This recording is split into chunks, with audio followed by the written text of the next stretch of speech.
నమస్తే, welcome to my channel Lakshmi Ramana recipes. అందరూ ఎలా ఉన్నారండి? బాగున్నారా?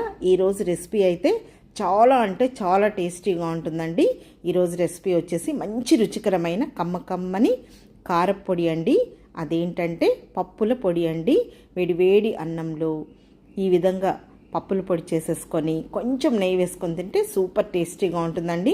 ఈ కారపొడి అయితే ఒక 2 నెలలు కూడా మనం ఒక ఎయిర్ కంటైనర్ బాక్స్లో వేసేసుకొని స్టోర్ చేసేసుకోవచ్చండి. చాలా కమ్మగా చాలా అంటే చాలా బాగుంటుంది. ఇది వేడి అన్నంలోకే కాదండి, అన్ని బ్రేక్ఫాస్ట్లో కూడా మనం వేసుకోవచ్చండి. ఇడ్లీలోకి, అలాగే మనం కారం దోశ చేసుకుంటాం కదా, ఆ కారం దోశ పైన కూడా చల్లుకోవచ్చు. తర్వాత పూరి, చపాతి, తర్వాత మనం సేమియా ఉప్మా, తర్వాత బొరుగులు ఉప్మా చేసుకుంటాం కదా అండి, అందులో కూడా తినచ్చండి. చాలా ఈజీగా మనం టేస్టీగా ఈ పప్పుల పొడిని ఎలా తయారు చేసుకోవాలో చూసేద్దామండి. ముందుగా స్టవ్ వెలిగించుకొని ప్యాన్ పెట్టుకోవాలండి. ఫ్లేమ్ని మీడియంలో ఉంచేసుకొని ఇక్కడ నేను ఒక మీడియం సైజులో ఉన్న ఒక 12 ఎండుమిరపకాయలని తుంచి వేసుకున్నానండి.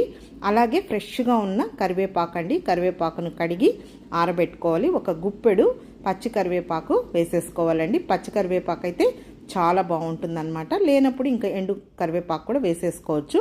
ఇప్పుడు ఇవి వేసిన తర్వాత ఒక 2 నిమిషాలు మీడియం ఫ్లేమ్లో ఇలా కలుపుకుంటూ ఫ్రై చేసుకోవాలి. ఎండుమిరపకాయని డైరెక్ట్గా వేయకుండా తుంచి వేసామంటే విత్తనాలు కూడా వేగి కమ్మగా ఉంటుందండి రెసిపీ. ఇప్పుడు అవి వేగిన తర్వాత ఇందులో 1 టీ స్పూన్ జీలకర్ర వేసుకోవాలండి.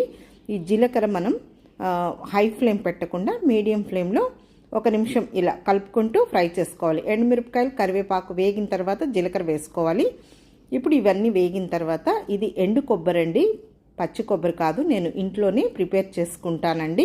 ఒక మీడియం సైజ్ కప్ అనమాట, అంటే ఒక చిప్ప అండి, హాఫ్ చిప్ప. ఆ ఎండు కొబ్బరిని కొంచెం చిన్న ముక్కలుగా కట్ చేసి వేసుకొని 1 నిమిషం లైట్గా ఫ్రై చేసుకోవాలండి. ఎక్కువసేపు మనం ఎండు కొబ్బరిని ఫ్రై చేయకూడదు. ఎక్కువసేపు వేయించామంటే టేస్ట్ అనేది మారిపోతుంది. ఇప్పుడు అది లైట్గా వేగిన తర్వాత ఇందులో ఒక 2 కప్పుల మీడియం సైజ్ కప్పులండి పుట్నాల పప్పులు వేసుకోవాలి.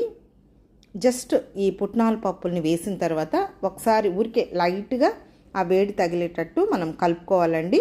హై ఫ్లేమ్ పెట్టకూడదు, ఎక్కువసేపు కూడా ఫ్రై చేయకూడదు. జస్ట్ ఒకసారి అంతా వేడి తగిలేటట్టు కలుపుకొని ఇంకా మనం స్టవ్ ఆఫ్ చేసేసుకోవాలి. ఆ వేడికి సరిపోతుందండి. ఎండు కొబ్బరి, పుట్నాలు మనం లైట్గా ఫ్రై చేసుకోవాలి.